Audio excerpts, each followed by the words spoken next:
L'Ukraine où la guerre continue.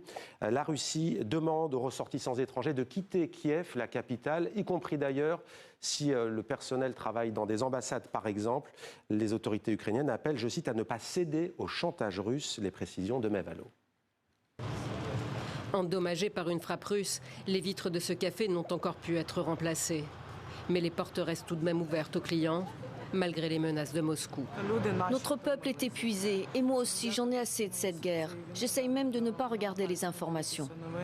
Dans un communiqué publié lundi, la diplomatie russe annonce sans donner de délai de nouveaux bombardements sur des centres de décision et l'industrie ukrainienne de l'armement à Kiev, les fabricants de drones en particulier. Les ressortissants étrangers comme les diplomates sont appelés à quitter la ville au plus vite. Le communiqué évoque une frappe de drone ukrainien ayant visé la semaine dernière et délibérément, selon Moscou, le dortoir d'un lycée dans la région de Lugansk, sous contrôle russe. Aussitôt, le chef de la diplomatie ukrainienne, aux côtés de la chef de l'opposition biélorusse, exhorte les alliés de l'Ukraine à ne pas céder au chantage du Kremlin. Nous avons déjà vécu cela et nous savons reconnaître les signes d'escalade verbale.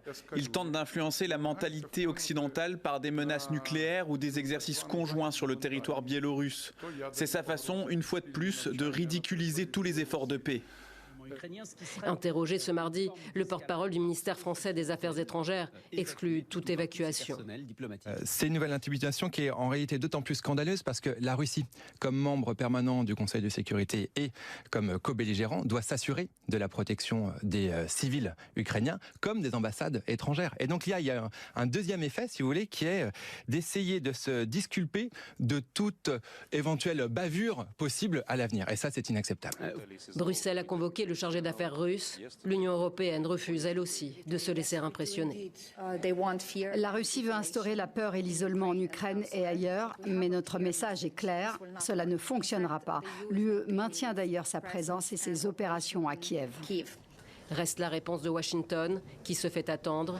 Les États-Unis restent prêts à servir de médiateurs entre la Russie et l'Ukraine, a fait savoir Marco Rubio mardi, après avoir échangé avec son homologue russe.